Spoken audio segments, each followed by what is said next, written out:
Good morning, this is KELOLAND on the go, with all you need to know in news and weather as you start your day. Sioux Falls police are investigating an aggravated assault that led to an officer almost getting hit by a car Wednesday. Around 9 p.m., an officer spoke with a driver about a handicap violation in western Sioux Falls. The driver allegedly said they weren't going to be in the spot too long as they were dropping someone off. The officer asked for the man's driver's license and he said he didn't have it with him.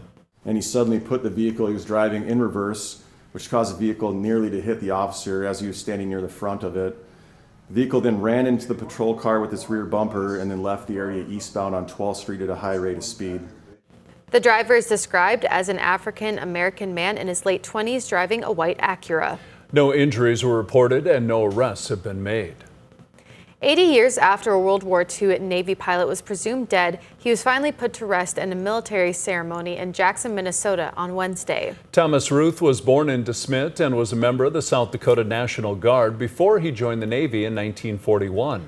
Ruth crashed during a mission in June 1943 in the South Pacific and was presumed dead after a search. His remains were found in 2013 with his identity confirmed in 2025. You can learn more about Ruth and his mission in this KELOLAND.com original story by Ray Yost on our website.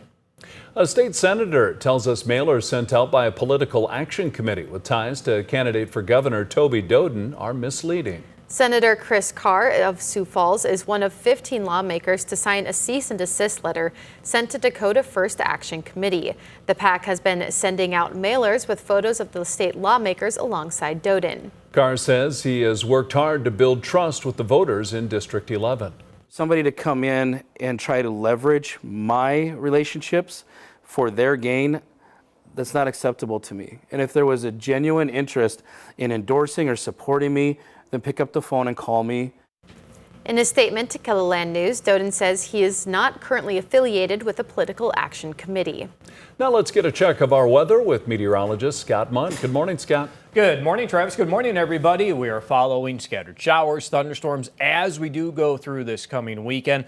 I don't think it will be a washout, but pay attention to KELOLAND Live Doppler HD through your Storm Tracker app at KELOLAND.com in case a couple of these things do flare up. As such is the case today, with temperatures that will be cooler than what we've had over the past several days. We'll have numbers in the 70s and 80s with these scattered showers, isolated thunder showers for today. More details on your forecast with Brian coming up. Thank you, Scott. The Children's Home Shelter for Family Safety is in search of additional funding. An organization dedicated to helping children and families in crisis, the Shelter for Family Safety experienced a 23% increase in crisis contacts, both in person and by phone from 2024 to 25. The average length of stay also increased to 21 days. That's up 1 day from 2024, but it's a 7-day increase since 2016. People are staying longer because it also is taking a lot longer to get housing and jobs and childcare. When I started 8 years ago, within 30 days, someone could easily have all of those things lined up, no problem. And so now it's taking closer to 45 days. If you're in need of emergency shelter or if you'd like to make a donation to Children's Home, we provided links with this story on KELOLAND.com. You might see some construction around downtown Sioux Falls' railroad crossings this summer. That's because they're working on a downtown whistle reduction project, which would replace the train horns so it's a bit more quiet in the area. Part of that is constructing safety improvements at the intersections to help ensure that, that we keep people off of the tracks when a train is going through. So we'll be constructing medians, crossing arms that lower when a train is in the proximity, and then a special signal as well that alerts drivers and pedestrians there's a train coming. The project is similar to what they did at the 6th Street crossing in 2024. Once they finish the downtown intersections, they won't have to blow their horns as much. McKinnon Park's new pool is officially ready for the summer season. The project has been going on for the past year, adding new spray features and slides for families to enjoy. It's exciting. I have a little daughter, and just seeing a new play experience for her, it's great. So the pool opens today for the first time, where the public will be able to go for free. That's a look at some of our top stories. Now let's get another check of your weather with meteorologist Brian Karstens. Brian? All right, and watching that forecast planner today, if you're headed to the pool, cutting the grass, whatever it might be, you're working out in the heat or the lesser heat today, at least that's one thing we feel pretty confident about is temperatures not going to be as warm today because of the clouds and any intermittent shower chances. So we'll hold a lot of mid to upper 70s. Our official high is still 80 for Sioux Falls, but even that may be in doubt a little bit because this shrouding effect of those clouds and showers you can see on Futurecast, that's that patchwork of moisture moving toward Aberdeen today, too. And so that's all accounted for in our forecast. It looks like temperatures West River, a little warmer, mid-80s in Rapid City.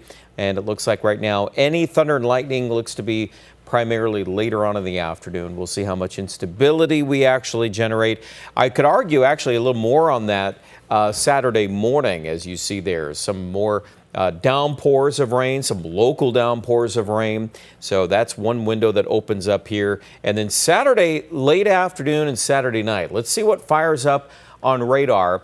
From the Black Hills, there's a risk, a conditional risk of some severe weather from Rapid City down into the panhandle of Nebraska. Our Futurecast update does show kind of at least a broken line of thunderstorms there west of Pier Saturday night at 10 o'clock. We'll see how fused together that feature will be because that's kind of important when you're trying to get more folks involved in rainfall, but it's certainly something that will add to the mix here. There's the Storm Prediction Center risk map. It's kind of a broader zone there in the yellow. There's actually a marginal risk for much of South Dakota on Sunday, too. So keep an eye on the weather. Keep your Storm Tracker app handy because anytime a thunderstorm would pop up, you're just going to have those lightning issues to deal with. 80 today, we'll call it close to that in Sioux Falls. We'll fall into the 70s today from Mitchell to Chamberlain. Here's our 7-day forecast. So we're going to up the rain chance tomorrow to 60% for Sioux Falls, 50% chance Sunday. That could include even something coming through Sunday night.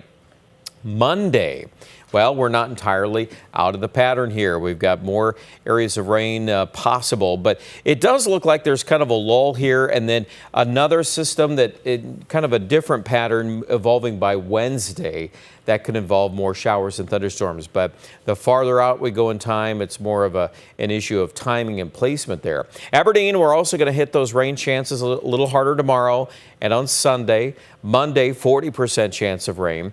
Should still be a lot of the time in the 80s. The cloud cover will, of course, dictate some of the individual days. Tomorrow up here, we're going to hold it at 79, but pretty good chance that those thunderstorms will come in from the west Saturday evening. That's where I would probably bank on the best chance of rain. And you'll also notice here for Rapid City, pretty good chance of Saturday evening rain and then more scattered in nature on Sunday. Check out more details with our weather online at KENDLELAND.com.